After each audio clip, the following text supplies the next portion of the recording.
on a rifle. Universe Quincy. I am taller than you. 6 inches. Do I just 6 inches? You do my change. I know, right? This is you in heels and makeup. Imagine. And here. And hair. Coffee. Niko poa. How are you? I am good. We are talking about money. Talk money to me. Talk money to me. I know. To us. To us. And I'm very excited that tunafanya hii kitu na wewe. I know, finally. Finally. Imagine all. We've been friends for how many years now? 16 going 17. Yeah. 17 years. 17 years, yeah. Like 17 years. Yeah. And this is the first time we are actually working together. Yep. Like on the same we have worked together before. Yeah. Like, other projects. Yes, other projects. But hapa kwa influencing na content creation first time. Let's talk some money. Yeah. Kianza history yetu tutamaliza. That's true. What was the first money lesson you learned and who taught it to you? Philip, my first money lesson Yeah. was when I turned 30, if you can believe it. And by the time I was turning 30, I had been working for like 7 years. Right. But the first time I actually learned, I had a lesson. Mtu anakaa chini hivi ananifundisha about money was when I turned 30.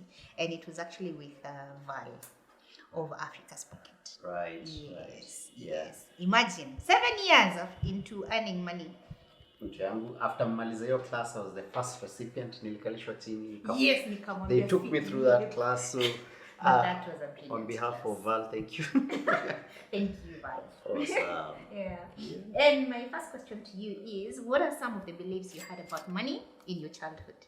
Honestly, from as far as I can remember, the one relationship, the one thing I thought about money is Philip is going to be a rich guy. Really? For sure. So From childhood? From childhood, I mean, nilikuwa najua sitaki shida. Oh, wow. I want to be wealthy, I want to be rich. So I always knew I'd end up wealthy. I didn't know how, but yeah, that's the one memory I can remember about money. Yeah. That's really cool. Me, the only memories I have about money from my childhood were my dad had a lot of money. Nilikuwa najua daddy ni mdosi. Like my dad is a wealthy man. Right. Ask me why.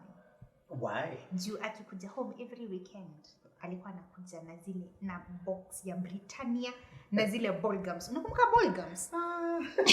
Ile pepa kubwa ya ballgums. So me in my childhood ungeniambia anything, ungeniuliza what I know about money, I would tell you is money is in plenty because my dad is very wealthy because ananiletenga ballgums na Britannia. Adulting is a scam. Atungebaki tu tuko watoto. I know, right? I mean, the things that make kids happy are so little. It takes so Yeah. little. Yo. So interesting. It's your turn. Do you think mindset plays a big role when it comes to money, and why? Oh yes, I do believe mindset plays a very big role, and I'll tell you why. So I mentioned that my first financial literacy class was when I turned 30. And before that class, I knew I was okay. Like nilikuwa najua my life is comfortable. See, ninalipa school fees ya Mumbus na hiyo time ako. What are those first classes? Yeah. So early childhood classes.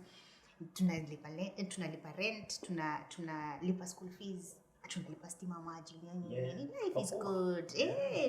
Maisha iko poa. Until that class with Val. Because now the thing I discovered now after that class during that class and after is you're comfortable now. But what about the future? Right. Because hiyo ni bare minimum. Like that's the bare minimum. Like hiyo kitu una celebrate is the bare minimum. That those are things you're supposed to be doing either way. Yeah. But if you want to live to be financially stable, if you want to have financial freedom, hizi vitu zenye unafanya saa hizi hazitakusaidia. Because what you need to do is what you need to be doing to achieve that financial freedom is to make sure that hii pesa una earn, as much as you're paying your bills and nini, kuna yenye unaweka kando mahali ina grow. Right. So for me, yes, mindset, yes, because the mindset I had before the conversation with Val was I'm able to pay my bills, life is good. Right. And then she was like, na hiyo kazi yenye unafanya saizi yenye nakupatia hiyo mshahara ikaisha kesho, what happens? So kushift hiyo nini ya kujua gai kumbe hizi ni bare minimum. kumbe hakuna kitu nafanya na maisha yangu as of that point. Yeah, so yeah. I think that's I don't know if that makes breakup. sense. It does. It does. Yeah. Question number 2, Philip. Yes. What was the first money lesson you learned and who taught it to you? Do you know, genuinely, I don't think I have ever sat down to learn about money, because I'm one of those guys who actively seeks out knowledge. Oh Yeah. yeah. So I will read, I will watch YouTube videos, I will research. Yeah, so I have never actually, but then I think the first class nimeketi is with Amos, the money clinic, and this is I think November of 2023. Yeah, but before that everything else is just unasikia kitu, you research about it, you go out, you try, unachomeka, una make mistakes, self-taught, una learn savings account, all those things. Yeah. Interesting. Yeah. Na Philip kwa group yetu ndiye anakuanga yule msi anajua. Like if you want to find out about anything, you just go to Philip. Philip knows. Kumbe ni kusoma unasoma. Hii mwaka tusome zaidi. All right. Question 3. What would you say your money personality is? Are you a spender, B, a saver, C, an avoider, or D, an investor? An avoider.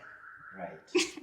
Because before that class with Val, whatever money I had and nimeweka kidogo, nilikuwa nasikia mtu akiniambia juu ya stocks. Anything, like anyone who would try and talk to me about investing that money, nilikuwa tunaona ni scam. It's a scam. Nilikuwa tunaona yani. So I would say I was an avoider. As much as maybe that time I had kidogo tu, na si pesa mingi, because pesa ilikuwa ya kulipa bills na nyingine ya kukula raha. Yes. Like the kidogo I would have by the end of the month would be, naona hiyo usiguze. Ati stocks. Alafu ni buy leo kesho zidip. Alafu pesa yangu ipotee.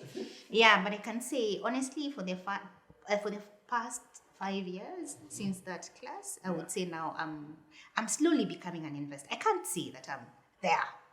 No, na feel tu bado niko pale na crawl. Kama mtu yule anajaribu kutafuta miguu za kusimama. Yeah. That's important. Yes. I would love to hear by the way you answer that question. I think from Kitambo I've always been an investor. Yes. And that is very true. And a saver, but the problem with investing, I've gotten burnt so many times. So squeezy, I think nimekuwa mwoga. But yeah, I've always risked and I've always been an investor. That's true. Yeah, that's and a saver. Actually, that's true, Philip. Yes. Actually, in our group, you've actually been that person. Yeah. When you can stories and do alikuwa tilu kanunua ile shamba ya Mlolongo. We. Guy. Kwa nini unanipea pesa? Anyway, tunasema lazima sijawahi pata title lazima ukaribishwe. Yeah. In whatever field, inaingia field investment, unakaribishwa huko. Do you know how old I was then? You were 20? 21. Hey. Yeah. Because I remember tulikuwa so we were still in KMC. Were we still in KMC? No. You had left? Yeah. But I think bado. Me bado yes. I was still in college. Yeah. But at 21, umesikia mashamba, umekimbia, you've not done your due diligence. Yes. Hey, that's hadi wa leo nangoje. Actually, that one didn't exist then. Hata hatukuwa tunajua stories za due diligence na nini. Yeah. It's okay. Anyway, we learn every day. Yeah. Question number 3. At what age did you open your first bank account and what was it for? I must have been 20 years old. It was just immediately after we joined Tahidi High, because now we needed to get paid. Yes. We needed to get paid through an account. The first months we were being paid cash, but at some point we had to be paid through an account. So I think I was 20. Actually, that was the same reason why I opened my first account. It was because I was now joining KMC college, and the only way M-Pesa wasn't a thing then. Yeah. Because I remember the only way my mom would send me a bit of cash, like pocket money, alikuwa anaziweka kwa account alafu mimi na withdraw. It's interesting nowadays that kuna a huge shift. Or maybe it's the people around us. Yeah. But most of our kids already have bank accounts. Yes. Like wana grow nazo. Wakijua hii kama mbo. Na anaulizanga kila siku. You know her first job. I could say her first job. Is that movie she did with Kenji? Right. You remember? Film, yes. And she was paid 36,000 shillings. Up until today, anashinanga akiuliza, my 36,000 shillings is still in my account. She was how old? She was 6. 8. Yes. She was 6 or 7. She was like 7, I think. Yeah. All right.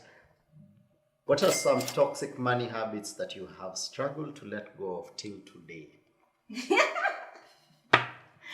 Well, if you ask me, naweza sema, hey, Judy, no. Judy has no Judy toxic. is focused. Judy is very, but ask my husband. He will have a list for you. Abel Mutua, please, on the comments, tuandikie list. The toxic money habits Judy has. But I'm really trying to think. Because I feel for you and I, and this is something we started doing last year. We started telling ourselves we need to live a bit more. And not be too serious about life. True. Because I feel like sometimes to go. You need to enjoy life a bit more. I feel the one, and you mentioned it in the previous question, is you are an avoider. Oh, yes. When it came to money, but now. Yeah, I'm trying to. You're trying. Yes. Yeah. Oh, yeah. That should be it, by the way. I think when I feel unaniambia stories zote za. Because you see, back in the day, it was only stocks was the thing. Like ulikuwa unaambiwa two stocks, the Safaricom, sijui za nini. Yeah. Like that was if you ever, like anyone who was talking about investments, even from my own mom, like the only time I have heard my mother talk about investments, these stories are stocks. Beyond stocks, nothing. Right. So yeah, maybe this is what was the question again? My bad money. What habits. are some toxic money habits that you have struggled This one was is still a toxic money habit. Yeah. Last year, I went for a class to learn how to do. Last year, 2023, New Year resolution. Nilianza na makeup, and I actually went for a class with Nemo. Right. That class started and ended there.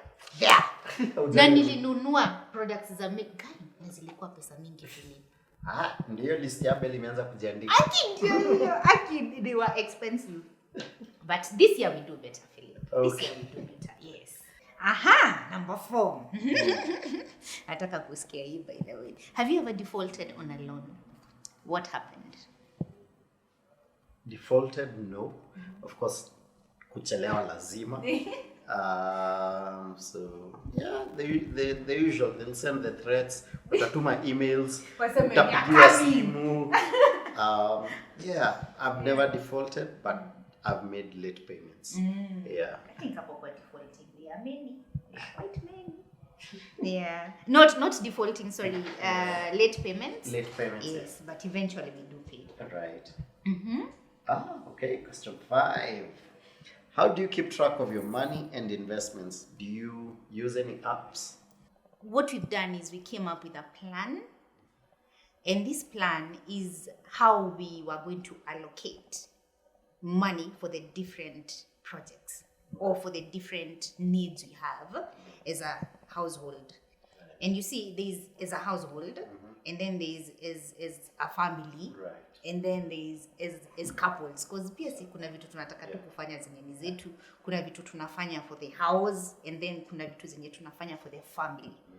So we did that, and how we actually did it, if I can isema tu vile iko, ni we put our money, most of our money, in money market funds. Right. Yeah. So we have an education fund for Mombos. Then we have, of course, an emergency fund, which is something, if you do not have, you should think of having this year. Yeah. And then tukona, family projects. And these family projects is, are we looking to buy land this year? Are we looking to build some rentals? Are we looking, so there is an allocation for that. Right. There's an app I came across earlier this year. Na nilikwambia hii kitu. I think I mentioned it to you.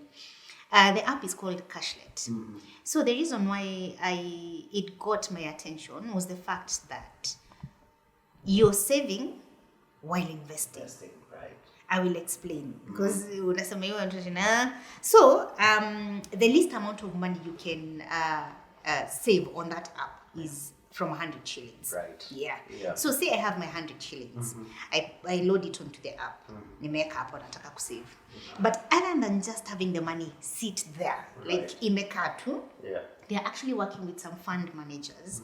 And by fund managers, I mean akina ICA, Lion, I mean Etika, coming very soon to the app, I think I saw Orient Capital. Right. So these are people who run these money market funds. Yeah. And you see that sasa tunajua kuna history kangu na money market funds. I feel like this is an area at least proven and tested by me. Yeah. So I feel a bit safe to try and find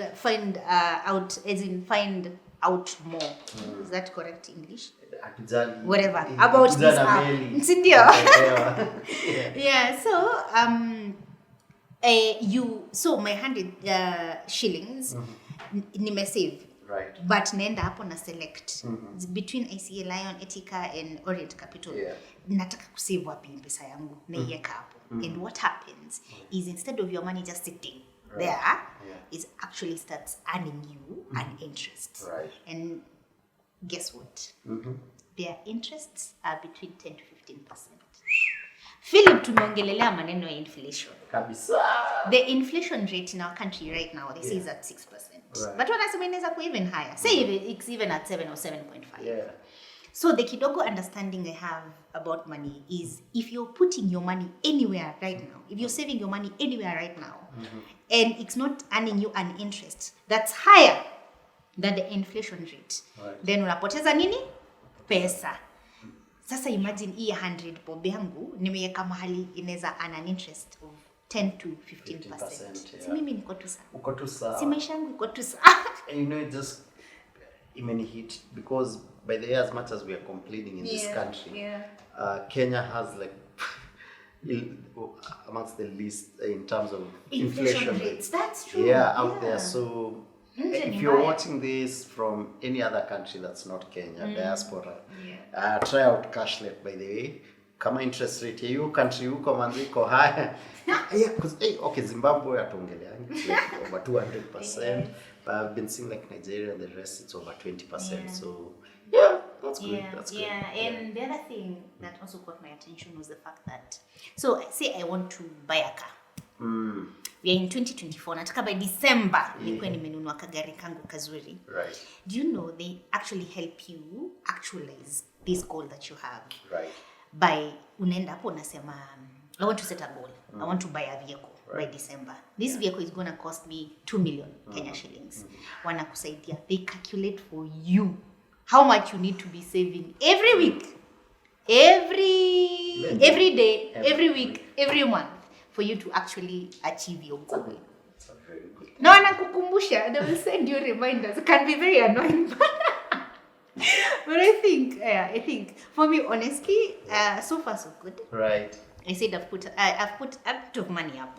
Nipimbe tu nione. Yeah, but if you're curious, why don't you check them out? Right. Cashlet. Looking back at your life, which financial decisions do you regret the most? Any financial decision? Oh yeah. Regret? Oh my God, yes. Yes. Immediately the Safaricom IPO came about. At this point I was in my early 20s. So I didn't know anything about the stock exchange. But everyone was talking about the Safaricom IPO. Yeah. So nakumbuka hiyo time again making payments on M-Pesa wasn't a thing. So nimechukua cash, nimeenda kwa ATM, withdraw 50,000 Kenya shillings. Focused feeling. Nimeingia tao.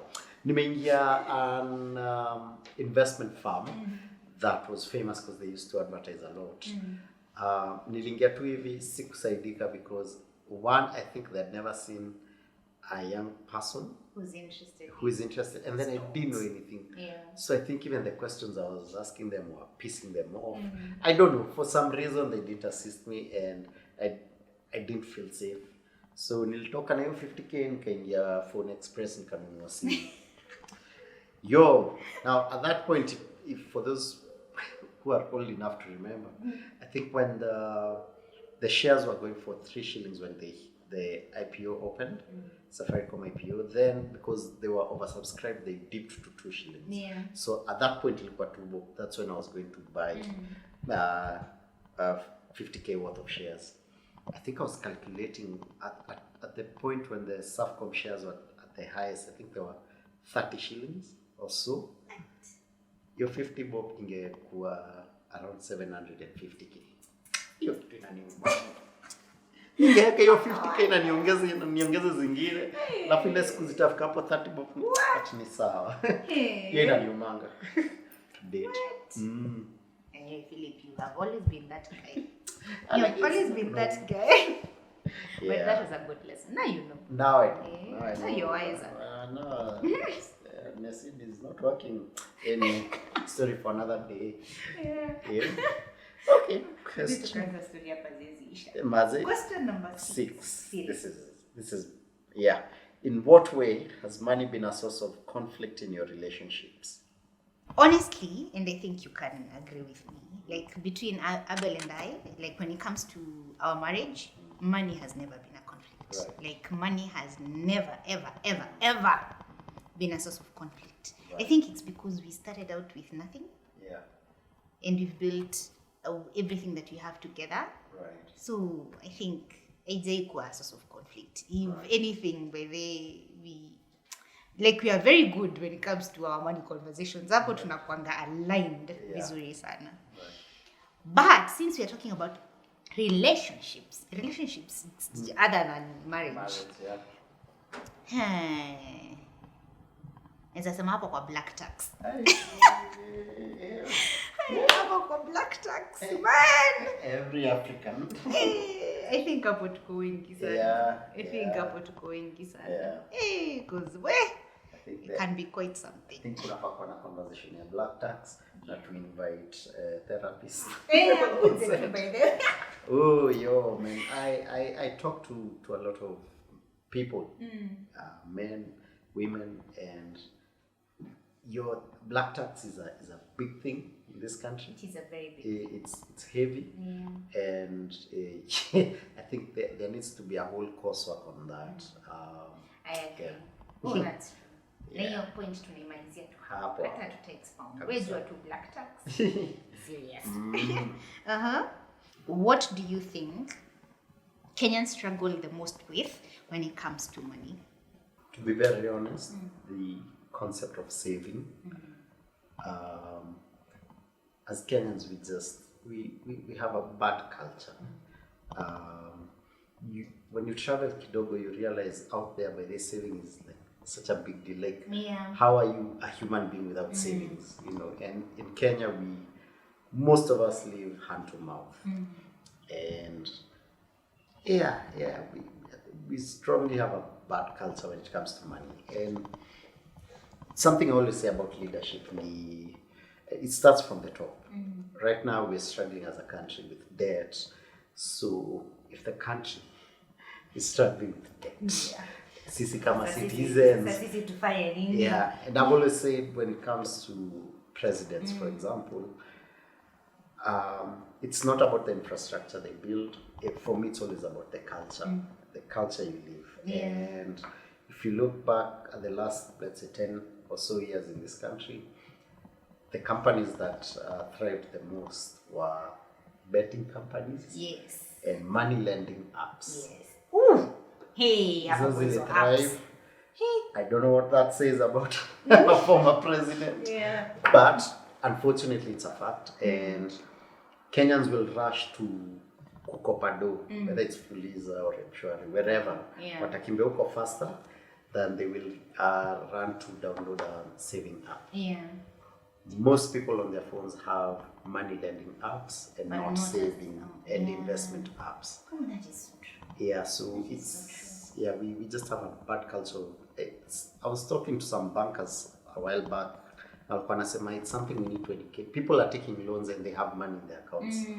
Msako na do lakini afadhali nifulize. Your interest. Yeah. Inakwanga juu. Yeah. Kama watu wanajuanga hivyo. Yep. The amount of interest you pay on that 2,000 shillings umechukua car loan is ridiculous. Sana. Yeah. But actually most of those in money lending apps, you're paying interest of over 30%. Yeah. That's crazy. Yeah. Yeah. Yeah. So, yeah, we do have a horrible culture with money in Kenya. But would you say that it also has something to do with the fact that financial education is not something that is offered For sure. us in school?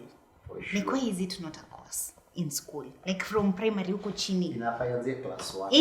Like kwa nini it's not something we are taught. Right. But the thing yenye unaambiwa you have to work hard for you to get a job. Right. But then nobody tells you after you get this job, this is what you do. Yeah. Like what happens after I get the job. Right. Wewe umeambiwa soma mpaka upate kazi. Ukipata kazi sasa, you're supposed to know how to maneuver in this life.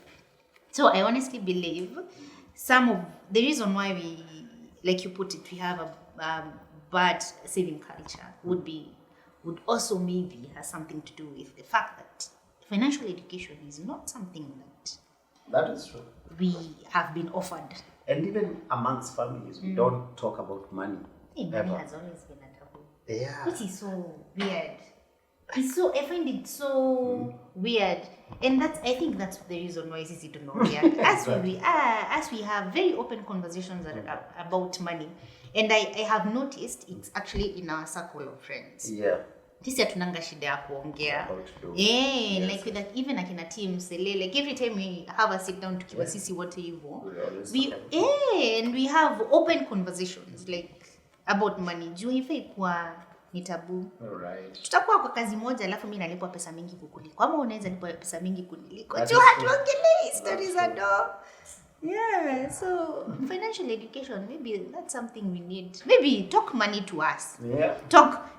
This segment of ours, talk money to me. Yeah. Talk money to me. Talk money to me. Okay. Maybe we should find some experts wakukuja ku demystify history and do money. True that. Yeah. Okay. I'm on the last question. If you were to start over today with 0 bank balance, what are some of the things you will do differently, knowing what you know now? Making sure, Philip, that every single coin that's coming in has an allocation. Like there's a purpose for every money that's coming in. Yeah. And by purpose, I mean now what I mentioned earlier, like how we have allocated our finances. Because nime realize hiyo ndio. Because money comes in, but if you have no use for that money, then utaitumia tu vile unajisikia. Yeah. But if like on my Cashlet app niko na goal, then whatever coin comes through, najua mahali naipeleka. I think for me that is one of making sure every single coin that's coming in has an allocation. And also factoring in the fact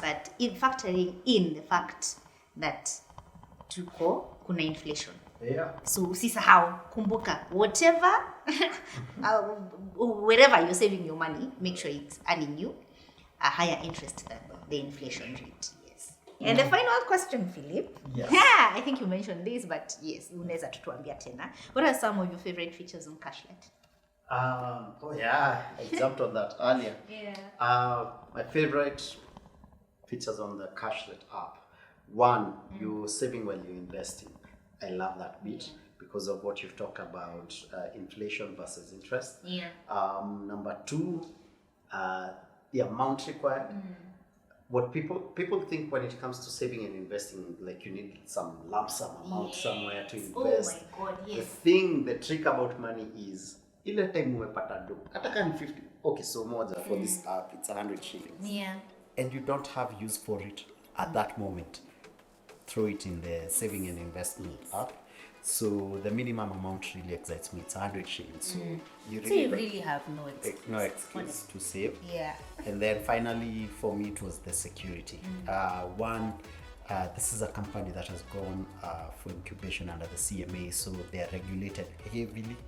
So that makes me feel safe. Also, you can see the partners they're working with. ICA, Etika, Orient Capital. Yeah.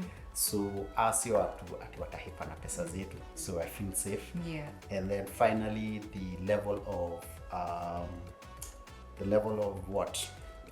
Security. Military. Military grade security on the app. So yeah.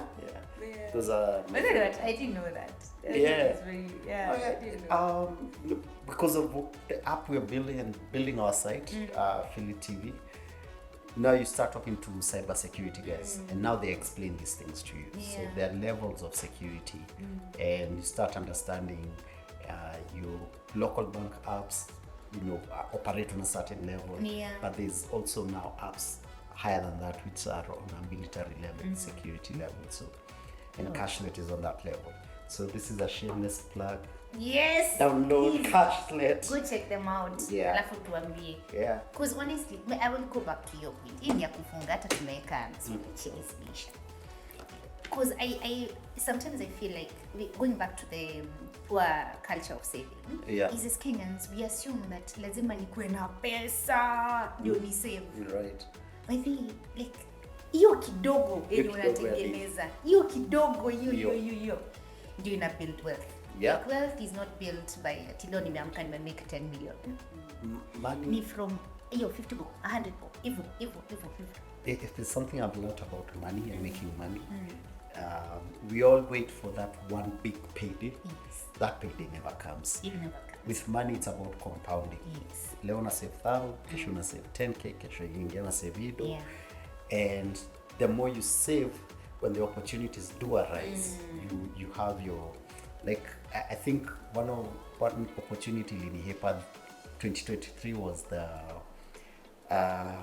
government bond yes. that was released. Ilikuwa infrastructure, si ndio? Yeah, infrastructure yes, bond. Manze hiyo kitu iko na interest rate ya 17%. Manze sikuwa na do. But ilikuwa amesema at least 50k. Yeah. So and Bado niliona na siku hiyo. Kuogopa. Bado niliona. Nilikuwa na unajua vile bank wanakutumia kama email kwa WhatsApp. Yeah. The toxic nini avoid that. Yeah, so now what usually happens, if you're good at saving, when such an opportunity comes, you already have the money. Yeah. And then now it's easy for you to invest, and the returns are just crazy. Yeah. Compounding, that's the key word when it comes to money. Yeah, and it's the same thing with money market funds. That's Right. the key word. Absolutely. Yeah.